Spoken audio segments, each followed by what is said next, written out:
Muy buenas noches y bienvenidos a un nuevo programa de Pedro Beltrán Informa. Como ya les anticipábamos en el último programa que realizamos sobre la familia Strauss hace ya varias semanas, hoy vamos a hablarles, hemos querido dedicar un programa específico al más ilustre, al mejor de los compositores de los Strauss, que fue Johann Strauss. Vamos a comenzar hablando de su infancia y lo vamos a hacer con Ciodora Beltrán. ¿Qué tal, Cio? Bien. Bueno, cuéntanos cómo fue la infancia de Johann Strauss II, ¿por qué fue el segundo de la saga Strauss? Johann Strauss II fue hijo de Johann Strauss I y de Ana María. Y pues Ana María era hija del propietario de un bar, pero cuando Johann Strauss I nació, pues ellos no tenían suficiente dinero pues para alimentarlo, para una educación normal. Pero su padre destacó como músico, un gran músico, tuvo mucho éxito y desde ahí pues pudo tener una vida normal, una educación normal. Pero un día radicalmente cambió el carácter de su padre y prohibió totalmente que se escuchara alguna música o que Johann Strauss tocara algún instrumento. Y Johann Strauss pues, creció bajo la influencia de su madre y se llevaba mucho mejor que con su padre. ¿Cómo era Johann Strauss en el colegio? Pues no le interesaba nada el colegio, sacaba muy malas notas, siempre llegaba tarde, se quedaba dormido en clase, a los deberes que le mandaban para hacer después del colegio no los hacía y acabaron expulsando en el colegio por sus malas notas. Ajá. Muy bien, Ciodora, pues muchísimas gracias por acercarnos a la niñez de Strauss. Gracias. Gracias a ti por una adelante.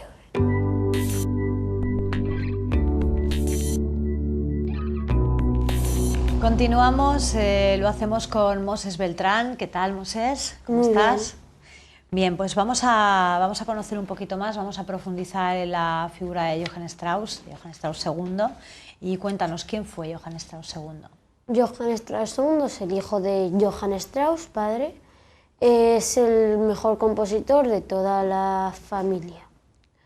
Él desde pequeño, bueno, un poco ya era bastante más mayor, bastante joven, 18 años, 20, su padre le prohibió que no podía ser compositor, no podía estudiar música y dijo que él tenía que estudiar otra cosa, como se lo dijo a sus hermanos. Él tenía que estudiar empresaría, tenía que ser empresario. Eso le dijo su padre. Él cuando estaba en la universidad estudiándolo no se le daba nada bien la empresaría, ni tenía ningún interés. Le acabaron expulsando porque no tenía ningún interés. Entonces empezó a escondidas a estudiar música con su madre. Se le daba bastante bien. Después de un tiempo, cuando su padre se dio cuenta, se lo había prohibido, él ya estaba preparado. Y entonces ya hizo su primera composición. Hizo su primer vals, que empezó la pelea padre e hijo, que se empezaron a pelear a ver quién era el mejor compositor en Viena. Sí. Después de muy poco tiempo llegó la revolución, en la que el padre, Johann Strauss, estaba al lado del presidente, el emperador, y el hijo, Johann Strauss II, estaba al lado de los revolucionarios. Entonces acabó ganando más o menos el emperador, aunque tuvo que dimitir por Francisco José, que empezó con los 18 años. Entonces, cuando Johann Strauss II, después de la revolución, no podía ser el compositor más famoso, ni podía tener un gran puesto muy importante, que es el ser el músico imperial de la corte. Ese lo tenía su padre, hasta que muere. Porque había estado en la revolución, en contra del emperador Francisco José, aunque su música seguía siendo mejor que su padre. Después de unos años, durante ese tiempo, se había casado con Yeti, su primera mujer. La relación durante el principio Los primeros años iba bastante bien. Gracias a ella tenemos varias óperas, que es el único compositor de la familia que ha hecho óperas, no solo valses, que son El murciélago y El varón gitano, las más conocidas. Sí. Y ella también hizo que él compusiese para el teatro, que esas dos son del teatro. Después de un tiempo ya le nombraron compositor de Imperial, porque aunque su música era mejor que su padre, él estaba en la revolución, pero eso ya había pasado. Sí. Su padre ya había muerto de una fiebre, la fiebre escarlatana, y él cogía el puesto este. Entonces empezaría a ganar mucho más dinero. Después se casó con la segunda mujer, la primera se había suicidado, y la segunda mujer no duró mucho tiempo, era una mujer que solo quería comprar y viajar. Se divorciaron, pero para divorciarse se tuvo que cambiar de religión y de nacionalidad, y luego para eso se cambió con otra, con una abogada, Sí. que esta era más normal, no gastaba nada. Y con ella estuvo hasta los últimos días de su vida. Las obras más famosas de Strauss son El Danubio Azul. Sí, las obras más importantes de Johann Strauss II son El Danubio Azul, que siempre está representada en los conciertos de Año Nuevo de Viena, Sí. El murciélago también, Sí. y El varón gitano también suele estar, que son las más conocidas que tiene y bastante importantes y famosas. Moses, hacías referencia antes a la Francisco. relación de Strauss con Francisco José I. ¿Cómo fue esa relación? Pues fue bastante una relación que tuvieron, ya que se llevaban bastante bien y a Francisco José le encantaba la música de Johann Strauss. Después de que haya pasado ya la revolución, Francisco José le puso como el director de la música imperial de la corte, y entonces ya ganaba más dinero y se llevaba muy bien con Francisco José. Ajá. Hizo una ópera, un vals para él, que se llama el Vals del Emperador, muy conocido y muy bueno, y unos cuantos más a Sisi, a su mujer, la emperatriz Sisi. Se llevaban muy bien y jugaban al billar y a las cartas juntos. Vaya. ¿Y cuál fue la relación de Strauss con Hitler? Strauss con Hitler. A Hitler le encantaba la música de tres compositores, todos alemanes. Bueno, Johann Strauss no era tan alemán porque era de Viena, de Austria, solo que se cambió de nacionalidad, aunque era judío y Hitler odiaba a los judíos. A Hitler le encantaban tres compositores que eran Johann Strauss, Bruckner y Wagner. Hitler, aunque Johann Strauss hubiese casado con una judía y hubiese tenido una hija judía y su padre procedía de una familia judía, le encantaba la música de Strauss. Sí. Una frase muy conocida que decía Hitler era que decía: yo decido quién es el judío, Sí. quién es judío y quién no. Es decir, que Hitler tenía flexibilidad en su entorno, ¿no? Sí. Muy bien, pues muchísimas gracias, Moses, por ese recorrido que nos has hecho tan completo por la vida de Strauss. A ti y Información TV. Gracias.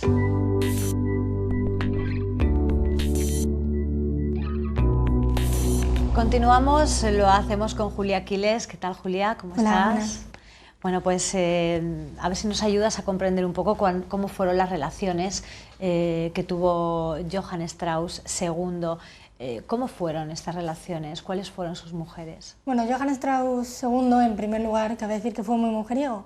Tuvo dos relaciones sentimentales. La primera fue con la hija del enemigo de su padre, Joseph Lanner, que no prosperó, no llegaron a casarse, se quedó en nada. Y su segundo gran amor, que tampoco llegó a casarse con ella debido al cambio de posición social, fue una aristócrata rusa. El no poder casarse con ella le sumió en una depresión. ¿Cuál fue su primera esposa?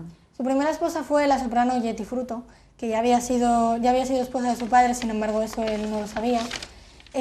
Con Jetty Fruto tuvo una relación más bien profesional y de negocios, no fue más allá, porque Johann Strauss era una persona muy desordenada, muy desorganizada y Yeti le ayudaba pues a llevar sus composiciones a buen puerto. Y de hecho a ella le debemos muchas de sus grandes composiciones, entre ellas la obra del murciélago, que fue consecuencia de la insistencia de Yeti de que se dedicara al teatro. Sí. Bueno, Yeti tenía una actividad extramatrimonial bastante fuerte y tuvo 7 hijos bastardos, de los cuales uno de ellos pues muy a menudo acudía a casa de Johann Strauss y de Yeti a pedir dinero, y eso pues a Johann Strauss le preocupaba, hasta que descubrió que ese hijo era un hijo bastardo que tuvo con su padre, lo cual le consternó enormemente. Eso unido a que en la presentación de su obra del murciélago conoció a una bailarina, a una soprano también, pues ya fue el fin de su matrimonio, que llevó al fallecimiento de Yeti. Unos dicen que fue un infarto y otros dicen que fue un suicidio, no está claro. Bueno, pues esa soprano se llamaba Lili y fue la segunda mujer de Johann Strauss II.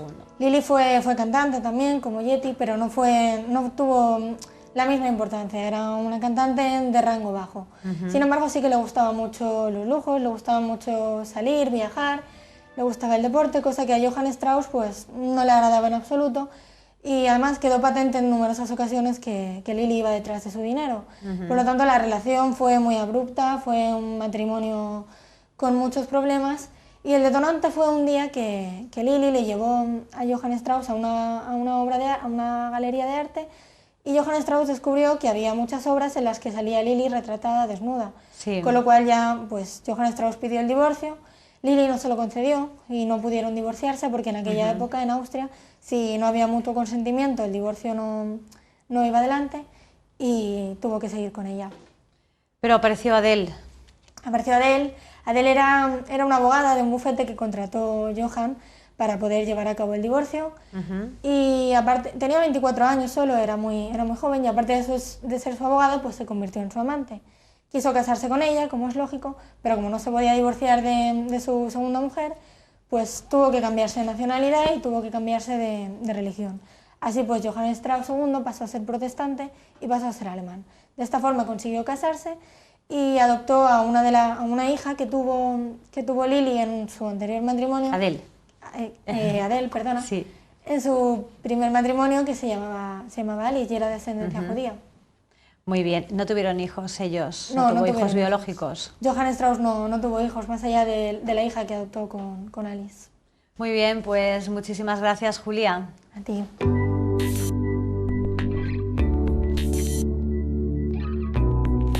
Pues llegamos ya a la parte final del programa. Lo hacemos con Pedro Beltrán, presidente de la Asociación Europea de Abogados, anfitrión de este programa que comienza hoy ya su 5ª temporada. Pedro, ¿qué tal?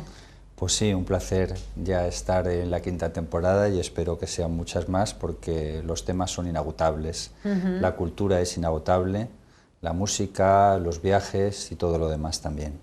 Muy bien, pues por nuestra parte también esperamos que el programa perdure, porque tiene una gran aceptación con respecto al público. Gracias. Bueno, y hablando de Strauss, el Strauss más famoso de todos, el que más huella dejó en la historia de la música, y bueno, y el que ha dejado huella también en tu corbata, por lo que veo. Sí, este es Johann Strauss, aquí lo tenemos en pequeñito, en el símbolo de la famosa escultura de Viena. El Strauss que ha dejado más huella dentro de la familia Strauss de los valses de Viena. Sí, me gustaría matizar de la familia, esto. Claro. De la familia Strauss, que la tenemos aquí en 2 preciosas series de televisión, especialmente de recomendación esta, que se llama The Strauss Dynasty.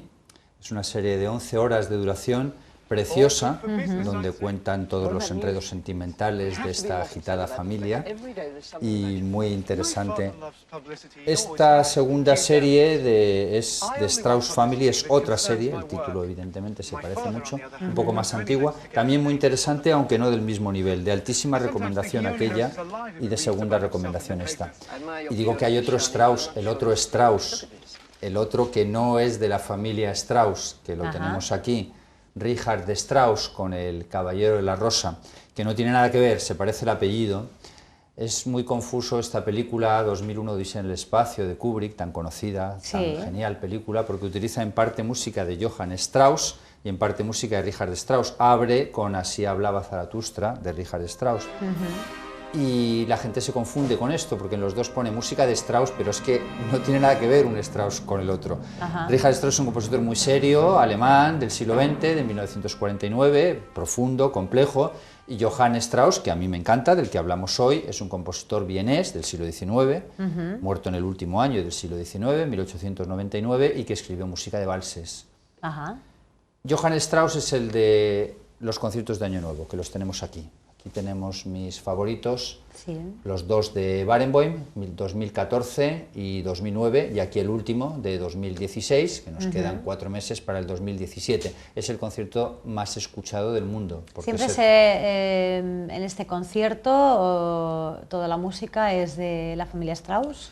90% es de la familia Strauss, y se cierra siempre con la marcha Radetzky de Johann Strauss I, del padre de Johann Strauss II, que es una obra militar del Imperio Austrohúngaro, que en cualquier caso tiene mucha aceptación y la mayoría de la gente no sabe lo que está aplaudiendo. Y aparte, la segunda pieza, la penúltima, esa es la última, la penúltima es siempre el Danubio Azul, que es así, que es de Johann Strauss II, el compositor del que hablamos hoy. Las otras obras, en su mayoría, es Johann Strauss II, que es el más interpretado, el más popular, algunas de Joseph Strauss, que es el segundo más importante de la familia, y alguna menos de Eduard Strauss, que es el cuarto compositor en realidad. Está el padre y 3 hijos. Hay 4 compositores Strauss, pero realmente el dominante y el único genial de verdad es Johann Strauss hijo, o Johann Strauss II, o Johann Strauss a secas. Muy bien.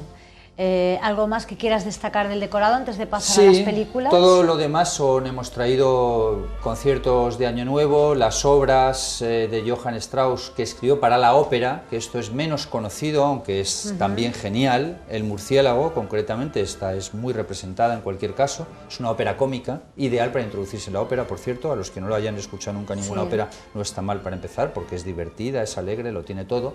El Barón Gitano, y otras versiones, Simplicios, que es otra ópera de Strauss, y aquí el concierto de Año Nuevo en otras versiones recientes.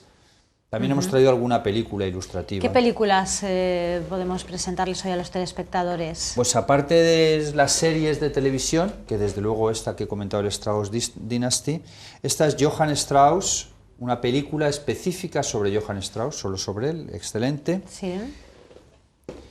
Y esta es la serie de Sissi, ¿qué tiene que ver aquí Sissi? Bueno, es que Sissi y Johann Strauss fueron estrictamente contemporáneos, y alguno de los valses de Johann Strauss está escrito para Sissi. Al emperador Francisco José I le encantaba la música de Johann Strauss, y eran amigos personales, incluso jugaban al billar, visitaban juntos muchas veces, con lo cual pues pega aquí perfectamente. Siguiendo, tenemos otra versión de Sissi, pero mucho menos edulcorada que la tradicional de Romy Schneider, porque en esta la relación ya no era tan buena, y menos edulcorada aún, en esta la relación podemos decir ya directamente que era fatal, que es como en realidad era esta serie, que me gusta muchísimo, es una miniserie, una de mis favoritas, que es del Príncipe Coronado. Se refiere al hijo de Francisco José I y Sissi, que se suicidó, por cierto, con su amante de 19 años, que aquí tenemos la misma historia, la del suicidio. María Betzera se llamaba ella, con la fabulosa Catherine Deneuve, en otra gran película, Meyerling, que es el mismo tema. Estas son las películas que hemos traído para ilustrar la época de Johann Strauss. ¿Cómo fue esa época? ¿Cómo era la realidad social, la realidad política en la época de Strauss? Sí, una pregunta muy interesante, porque hay que vincular siempre a la música con la realidad social. Y estamos en Viena, que era una ciudad mucho más importante de lo que es ahora. Era Viena la capital del Imperio Austrohúngaro. Hoy Viena, y desde 1918, desde que Austria pierde la Primera Guerra Mundial, es una ciudad mucho más pequeña, porque el país es muy pequeño. Sin embargo, en aquella época era la capital de un imperio que abarcaba Hungría, Rumanía, Bosnia, Serbia, una gran Checoslovaquia, o Chequia y Eslovaquia, que hoy son dos, una gran cantidad de países, que significa hoy en territorio el 10% de lo que entonces era. Era una ciudad llena de cultura, llena de música. Viena en realidad es la capital de la música. Allí vivió Beethoven, allí vivió Brahms, Allí vivió Mozart, por supuesto, Haydn, los grandes músicos, y la segunda escuela de Viena, de la que hemos hecho programas, Schönberg, Berg, Weber. Es una ciudad volcada con la música y muy en particular volcada a finales del siglo XIX. ¿Cómo definirías el estilo musical, la música de este gran compositor?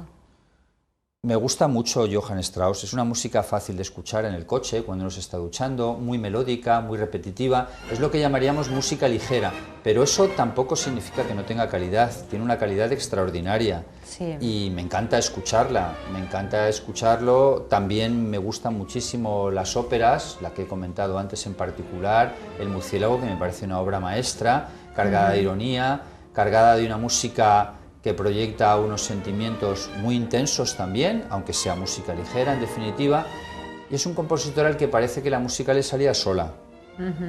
A Joseph, a su hermano, parece que le salga con esfuerzo, es más matemática. A Johann padre, bien, es que no era genial en absoluto. Sin embargo, Johann todo le sale natural, todo le sale bien. Toda la música entera está a un nivel excepcional y desde luego es uno de los grandes compositores de la historia de la música. No cabe menospreciarlo ni minusvalorarlo. Además, si alguien quiere introducirse en la música, si alguien nos está escuchando ahora, algún telespectador, y no conoce de la música clásica, igual pues ha oído hablar de Mozart, Beethoven, no conoce mucho, yo no empezaría por Mozart y Beethoven. Yo empezaría por Johann Strauss II, empezaría por escuchar El Danubio Azul o me compraría cualquier selección de disco de valses de Johann Strauss, por ejemplo, o cualquiera de estos conciertos de Año Nuevo, porque no los últimos, 2016, 2015, en disco o en DVD, y empezaría por ahí, porque eso puede ser una fuente para luego ir a otras cosas más complejas, más difíciles. La música de Beethoven no es fácil tampoco. Es fácil que los telespectadores, quizá quien nos esté viendo en este momento, quien sea menos aficionado a la música, hayan escuchado muchas obras de este compositor, de Strauss, sin saberlo, y ahora mismo no le pongan cara a esa composición. Sí, pero seguro que hemos porque el concierto de Año Nuevo es muy popular y lo escucha mucha gente, pero luego a lo mejor eso no lo sigue o no toman el interés de escuchar esas mismas obras en otra ocasión. Y la esencia de la música es la repetición. La música es un lenguaje complejo que exige un cierto entrenamiento, un cierto desarrollo, una cierta atención, porque es la reina de las artes en definitiva. Y empezar por ahí es una magnífica idea, porque los telespectadores cuando empiecen van a empezar a retener melodías, van a acostumbrarse a esa música que nos puede llevar, sería como un primero de música, por así decirlo, una iniciación a la música, y luego ya pues para llegar al quinto, que sería Schönberg, o al sexto, pues eso ya lleva mucho más tiempo y es más complejo, sobre todo en la sociedad que estamos hoy, que nos da poco tiempo para escuchar música con concentración, estamos acostumbrados a las cosas rápidas, SMS, ya no tanto el SMS, ya ha sido sustituido por el WhatsApp o Twitter, más que Facebook, cosas cortas. ¿Qué es lo que pasa con Johann Strauss? Primero, que las cosas son cortas, y segundo, que no te requieren el 100% de atención. Lo que comentaba, que puedes escucharlo en el coche, puedes escucharlo en la ducha, puedes escucharlo de música de fondo. Yo no me pondría el concierto a la memoria de un ángel de Alban Berg de música de fondo. No, que no me lo pondría de música de fondo, o a lo mejor yo sí que me lo pongo porque ya lo he escuchado muchas veces concentrado. Pero claro, si empiezas con eso, pues dices, madre mía, ¿esto qué es? Entonces es mejor ir poco a poco. El que se quiera iniciar, porque hay mucho que descubrir en la música, y al fin y al cabo la música se convierte en una fuente de felicidad, más un instrumento más añadido a la vida, una fuente de conocimiento, una fuente de cultura, y no tiene más que ventajas, con todos los respetos para otros tipos de música que otras personas puedan escuchar, que se acercan más al ruido que a la música, en mi opinión, pero bien, son muy respetables en cualquier caso. La de Johann Strauss no es ruido en absoluto. Johann Strauss es una música de verdad, inspiradísima, y que los telespectadores deberían escuchar más. Si no quieren comprarse el disco, que vayan a YouTube, que en YouTube hoy está todo. Absolutamente todo, es cierto. Y que se lo pongan en YouTube, y empiecen con El Danubio Azul o con cualquier vals de Johann Strauss II, es genial. Pues vamos a ver si esta quinta temporada podemos conseguir bueno, pues, captar más adeptos a la música. Seguro que sí. Y a ver si empezamos por ese objetivo. primer curso y lo hacemos con Johann Strauss. Muchísimas gracias, Pedro. Gracias a ti y gracias siempre a Información TV. Nos vemos la próxima semana. Hasta pronto. Gracias a ustedes también por habernos acompañado una semana más. La próxima semana nos vemos de nuevo en Pedro Beltrán Informa. Hasta entonces.